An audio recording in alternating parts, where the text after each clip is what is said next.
Good day. Welcome to Westchester Talk Radio, westchestertalkradio.com. I'm John Marino. We are produced by Sharc Creative, made possible by Robeson Oil, the house that service built. By Lipolis Electric, don't be left in the dark. Get Lipolis by Hightower Westchester, managing your wealth to a fiduciary standard.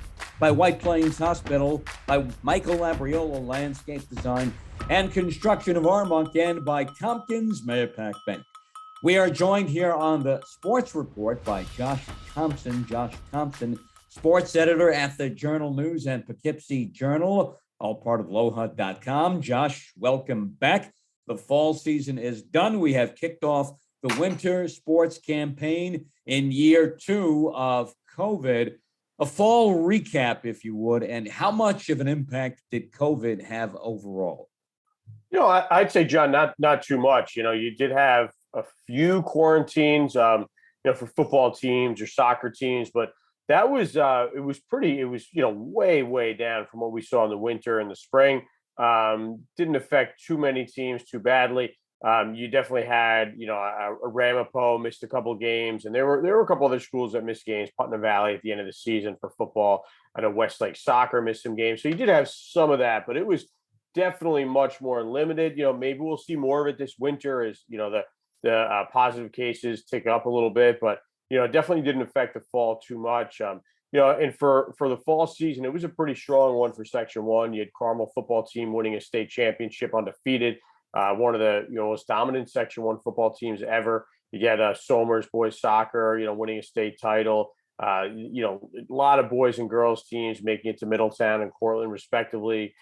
Boys football teams making it to Syracuse. So you had a lot of success, and and teams. You had a couple teams in field hockey make it down to Long Island to those games, and some volleyball teams making it upstate to Glens Falls. So yeah, definitely a successful season. And I think the best part about it is for the first time since really November of 2019, there were state championships. And I think that was something, 2 years in the making, something that was kind of brought back to the fold. And, there was one issue with football where a team, a game was delayed, a state playoff game, a couple days, and courts were involved. And, it got a little messy. That was up in the Rochester and Buffalo area. But, for the most part, the state tournaments appeared to go off without much of a hitch.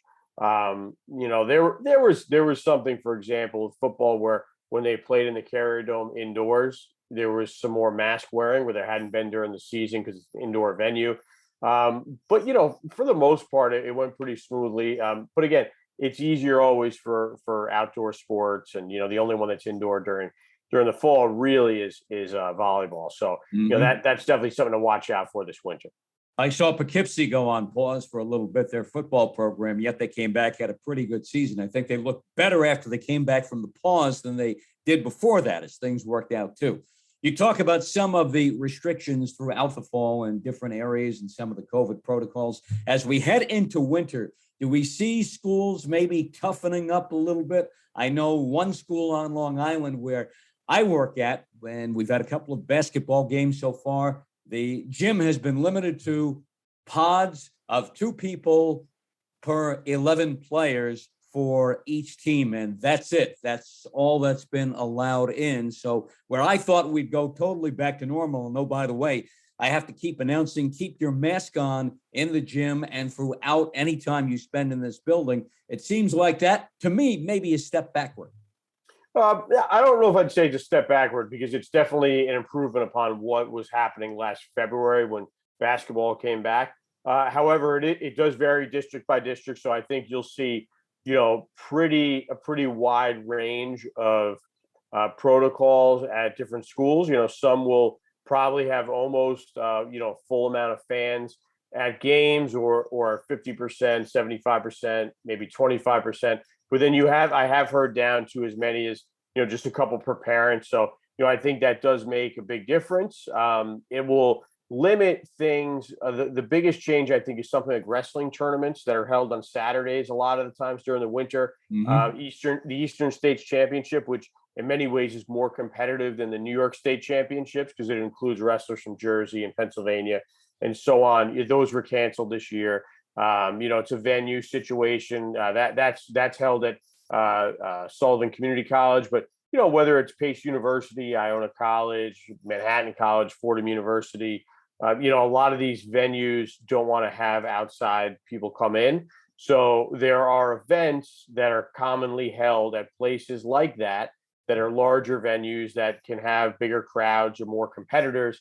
And I think you might see those curtailed or kind of go by the wayside this winter. But I do think, by and large, most competitions will go on as normal. There might be some tweaks to how many people are allowed in the gyms.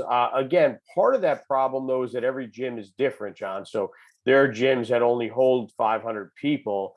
And if you're going to try to limit the crowd somewhat and you're trying to have some sort of social distance, that just doesn't leave that many people behind. So that's a factor too. There are different size sporting venues. So there's going to be a lot of, I think, differentiation between schools and between sports.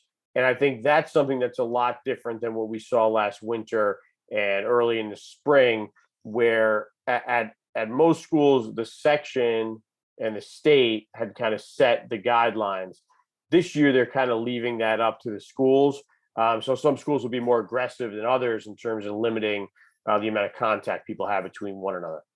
Football, soccer, both outdoors, obviously, were basically SRO, standing room only throughout the fall, and the fans did come out. Oh, yeah, no doubt. I mean, it was, if you went to a football game on a Friday night, it was very much like normal. People didn't wear masks, not that they should have, but they didn't wear masks because they were outdoors. There was really no distancing involved. It was really pretty much from week 0 all the way through week 12, pretty much back to normal. Like I said, the only time I saw any different were the 3 state championship games I attended, and that's because it was inside the Carrier Dome, and there was some differences there, some masks on the sideline and whatnot. But yeah, really for those first 13 weeks, it was pretty much business as usual, with the exception of volleyball and swimming and things that were held indoors. Right. Did it seem like for the teams that didn't get to the state tournament, especially in football, that their seasons got extended locally? For example, they'd have a bowl game. Maybe they'd lose the bowl game, or maybe they'd win the bowl game, but they weren't eligible still to advance. They'd get a game or two after that tacked on, kind of an extra bowl game, or maybe what we would call a consolation game. No, that was nothing had really changed from years past. The season was a week later than usual. Usually it ends on Thanksgiving weekend. This year it ended the first weekend in December. There were definitely some teams that picked up a 9th game, and there were maybe 1 or 2 schools. I think the Clarkstowns, they hadn't played during the year because they were in different classifications. They played a 10th game. You're allowed to play 10 games, so that was something that they did in the past. Clarkstown North actually had done that with North Rockland. You had Tappan Zee and Pearl River. They played an additional game, but it was more so to get a game in that those communities really wanted to get in. But playing those extra games to get to the 9-week schedule is normal. Not everyone does it, but there are teams that have kind of routinely done it over the years. I'd say it's really 50-50. It's really the teams playing the 10th game who aren't in the sectional playoffs. That's pretty rare. But there were a handful of teams that did that this year. Was there enough time between seasons, between fall and winter, for athletes who take part in both? Well, everything was done 2 weeks before football was over. So, if you're talking about any other sport outside of football, yeah, there's totally enough time. It was a normal amount of time. Like I said, they just went a week later with football this year. I think if you're a school that has a lot of athletes who play football and come down to play, basketball or wrestling, Pleasantville, for example, you definitely were probably hurt by that. But you know what? This is why I always say to people, 2 years ago, Rye, they made the state semifinals in football. Their 2 best players, Quinn Kelly and Matt Tepedino, were wide receivers and played defensive back on the football team. They were really banged up going into the year. Rye lost a few games that December, and they ended up winning the sectional championship. And they made the Elite 8 when COVID hit. They were in the final 8 for Class A, so they ended up doing okay. I sometimes think that coaches and parents think that December games are more important than they are. So I think that you have plenty of time. It's the longest season in high school sports. You have plenty of time to regroup and, get your sea legs back and get people back in the lineup. And, for example, a few days ago, I saw Pleasantville won a basketball game, 38-35, a low scoring game, very close. And Daniel Picard, who was their best player in football, he actually had like 8 points and 9 rebounds in the game. So he's back in the court. And this is a kid who was getting the ball, 20, 30 times the last few games and making tackles on defense, returning punts and kickoffs. So I think if he can do it, I think it's okay. Sometimes people forget they're just teenagers, John, and they can bounce back pretty quickly. They're in better shape than us, right? Yeah, that's right. The kind of shape we used to be in at that time. That's right. Yeah. Josh Thompson, sports editor, Journal News, also the Poughkeepsie Journal, all part of lowhunt.com here on Westchester Talk Radio, the Sports Report. I'm John Marino, Josh Thompson. We are into the winter season now. Early impressions. It's very early. I mean, there's definitely a big when you get into this month in this season, there's always a big gap. Some teams, I believe Somers High School, the boys basketball team, hasn't played a game yet. They played for the first time tonight. Then you have other schools, Panis, for example, which is off to a pretty good start. They've already played 6 games. So you have a really big variation. And then you have teams that play once or twice and go off for holiday break. So it's hard to really draw too many conclusions. I think we've seen some pretty good games so far. Some Class A and Class AA teams in basketball that have kind of tried to carve out a little niche for themselves, kind of announce themselves as possible contenders. You've had the Ursuline girls basketball team without Sonia Citron get off to a good start. So that's impressive. I know this past week, Mamaroneck hockey played against Suffern and Suffern crushed them. And I think, that's one of those things. It's early in the year, but you kind of say, wait a second, if this is going to happen, is anybody going to compete with Suffern? So, you do have sometimes there are those things happen in December, but I do stress just from experience over the years, December can really cloud your thinking for later in the season. Things change. I don't think that you really get into winter sports until January starts. A lot of times that's when league games start, and you get a really good understanding for who's good, who isn't. So I do think you can be a little fooled by what goes on sometimes in the month of December. And yet Mamaroneck hockey coach Mike Schiaparelli can't be happy after a game like that. Right. No, of course. And but at the same time, it gives you something to build off of and gives teams plenty of time to bounce back. And I've seen many times where a team beats a team in December, and then once it's the end of February, early March, and they're playing in a playoff game, that the team that lost in December, sometimes badly, comes back and wins, and sometimes easily. So that's happened so many times over the years, I can't even count it. So it's definitely something that I think sometimes you have to take the results in December with a little bit of a grain of salt. I think if you're a team that's trying to make a big leap from a average team to a great team, or from a bad team to a playoff contender, I think sometimes this month can be good, to kind of build some confidence and kind of establish yourself and let your players know that you're a team that's going to be there. But yeah, I definitely think sometimes people take these games a little too far. So. Will we have the slam dunk basketball tournament at the county center like we did until COVID hit? Yeah, as of right now, John, no basketball at the county center this winter. I know that George Latimer has said, multiple times, it's gonna be months to kind of rebuild the county center. I think that's probably an indication that the county's looking for some money from the federal government to help that process. That was turned into a hospital-ish space during COVID. A lot of vaccines were being given out and testing and stuff. So I think that the county center probably needs some work. And I think that I don't know if the county jumped right to work on it. I think they're kind of waiting for some money, for some aid for that. And I just think whether it's the Stepanak Iona basketball game, the slam dunk, or the Section 1 tournament, I think that the people that are planning those things had to kind of make alternative plans. For example, the slam dunk is January 9th at Iona College. It's just a one-day showcase event.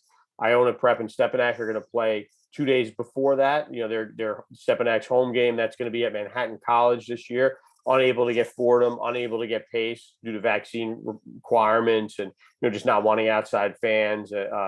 So that's why that game will be played at Manhattan College. And then, Section 1, I don't know. I don't believe it's finalized, where it's going to play championship games. But and I don't think it's a secret at this point. I'd expect them to be played at neutral site high school venues.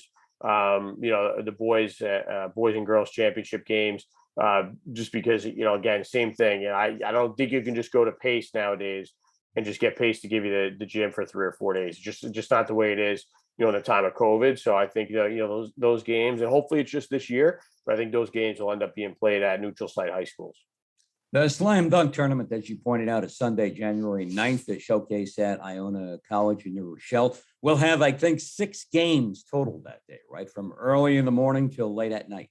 Yeah, it's three games, like 3 matchups, boys, 3 matchups, girls, 6-day slate. I think it starts at 10, and the last game is, 7:30 or so.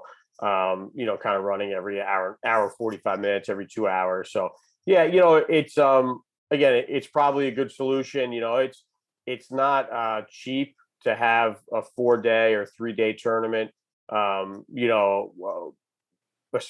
a time like this, when you just don't have the venue for it, it's not even necessarily a cost thing too. It's just a matter of what was most feasible. So I think that's what they're going to do this year. And like, I tell people all the time, I mean, I love the county center for the championship games because of the size of the arena, and the amount of people you can put in there, and the tradition, obviously.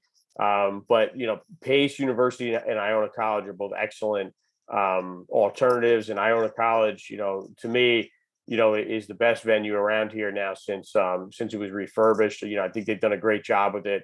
It definitely has more of it's the same size, but it has more of an intimate feel because there's fans sitting behind both baskets. So I think that's a great site for those games. And, I wish that Section 1 could play its championship games there, because I think that'd be a great venue for that. Obviously that's not going to be the case, I don't think, but it's a good alternative on a Sunday for the slam dunk. I mean, they're probably playing on the Sunday for a reason, because it's probably when it's available. But I think that'll be a nice day of basketball. Mm-hmm. Over to baseball now, and that season is months away, but we have controversy over at Iona Prep with a now former Gales baseball player who has, as a junior, already committed to college. Yeah, Tony Humphrey, he's committed to play at Boston College. He was on the team last year. I saw him play a little bit.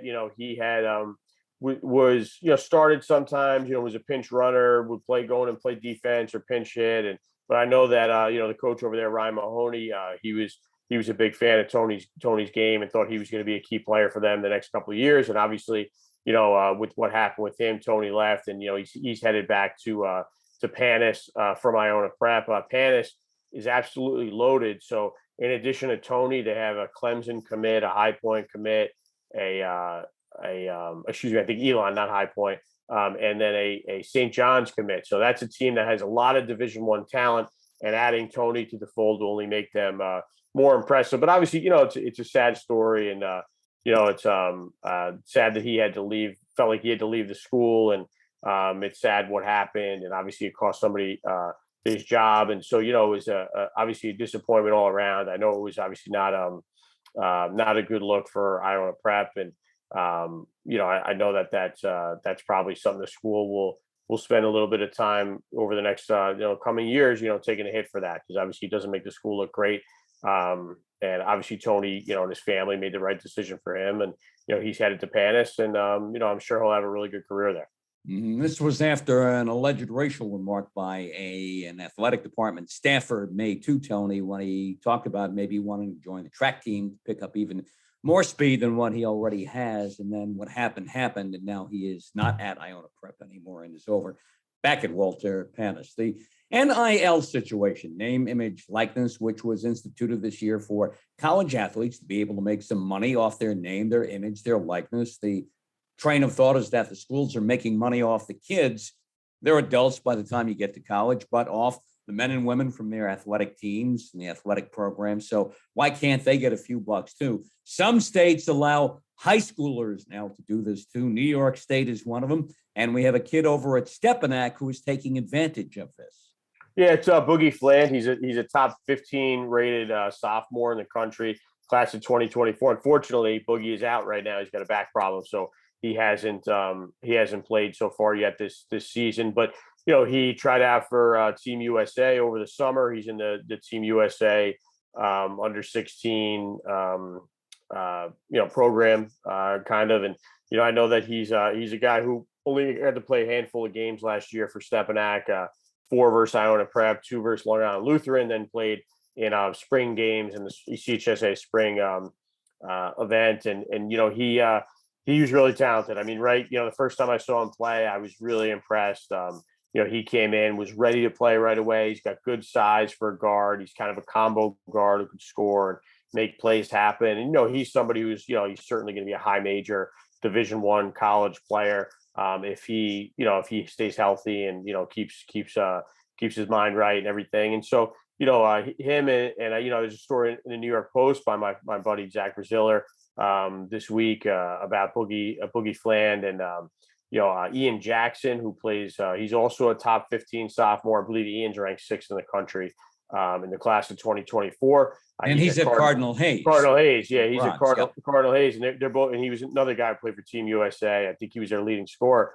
These guys are very talented, and just from what I've known from talking to their coaches, because I know one of Ian's coaches really well as well, and obviously talking to Stepanak coach Pat Massaroni is that there are athletes. You could say to yourself, oh, they're 15, 16 years old. How are they getting paid money? Who is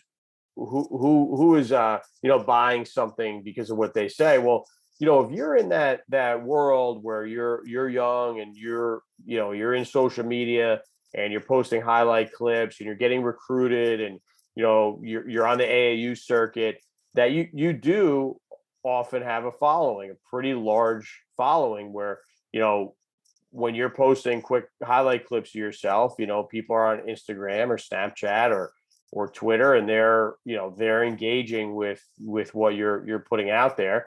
And we see it we saw with Caitlin Toohey, for example. Right. She had and still has a huge following. In fact, she wasn't running her own Instagram account. There was somebody else who was running it and posting things of her, which just goes to show you how big that following was. Because if you were in the running world, you wanted to know and see what she was doing. Well, in the Bronx, where these guys are from, I believe Boogie's from Harlem. I think Ian's from the Bronx, but they're from either the Bronx or Harlem, both of them. And in their neighborhoods, and then in the CHSAA, and then the Nike EYBL circuit, and the people who follow Team USA basketball. These are guys at their age, whether people like it or not, or whether people think it's right or not, they have pretty large followings. People want to know what they're doing. And so they have an ability, to post something on their Instagram account and, kind of create, I guess, additional revenue for companies. And so there are companies who are, going to reach out to them. And, it might not be a huge contract. This is certainly isn't something that, is going to set them up for life, and certainly would pale in comparison to, what you get, in terms of a scholarship for a college education, or in terms of what you would get if you ever make the NBA or play professionally overseas. But, it's obviously a little bit of money that would allow these kids at a young age to kind of profit off of, something that they're kind of bringing to the world, right? Which is, that they're exceptional basketball players, and people want to watch them play, and people want to, kind of see what they're doing to get better, and what products they use, and blah, blah, blah. So that's how it works. I know that not everyone's going to think that that's great. And I think if you're older and you're used to, college basketball being a certain way, I think you're naive if you don't understand that things have completely changed.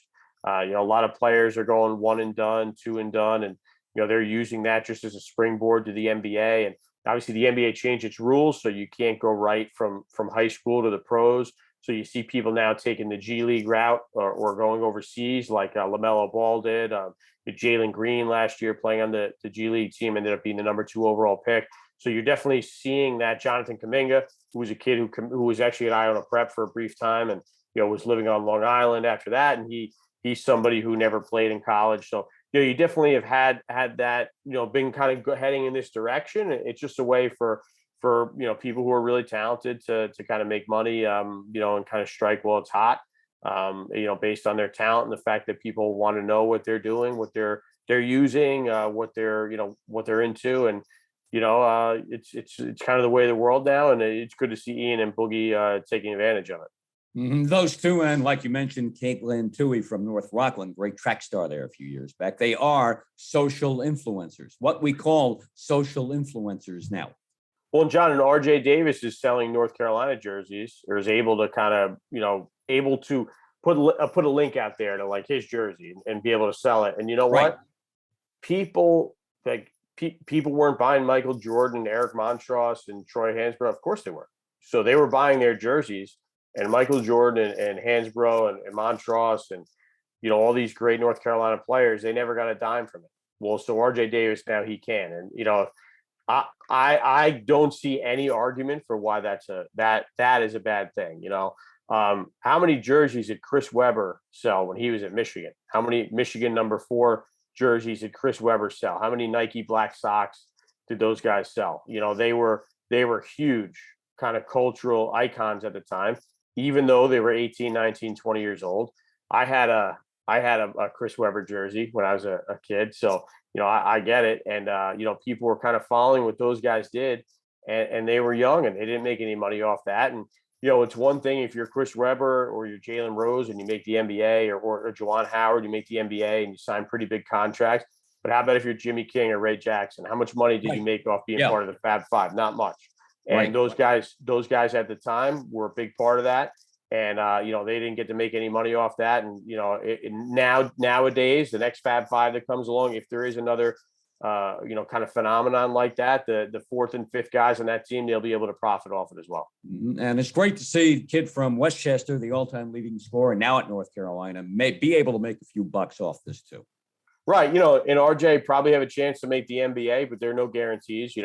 There's no guarantees. When you're 6 feet tall and 170 pounds or whatever he is, there are no guarantees that you'll have a long future in the NBA. I certainly think he'll be making money playing basketball for a long time. He's a genius on the court. He knows what he's doing, and he's an excellent player. He's having a great year so far in North Carolina. He's improved big time as a sophomore, especially with his shooting. His shooting percentages are way up, and he's been a really good player for them so far, along with Caleb Love, who he came in with, fellow All-American.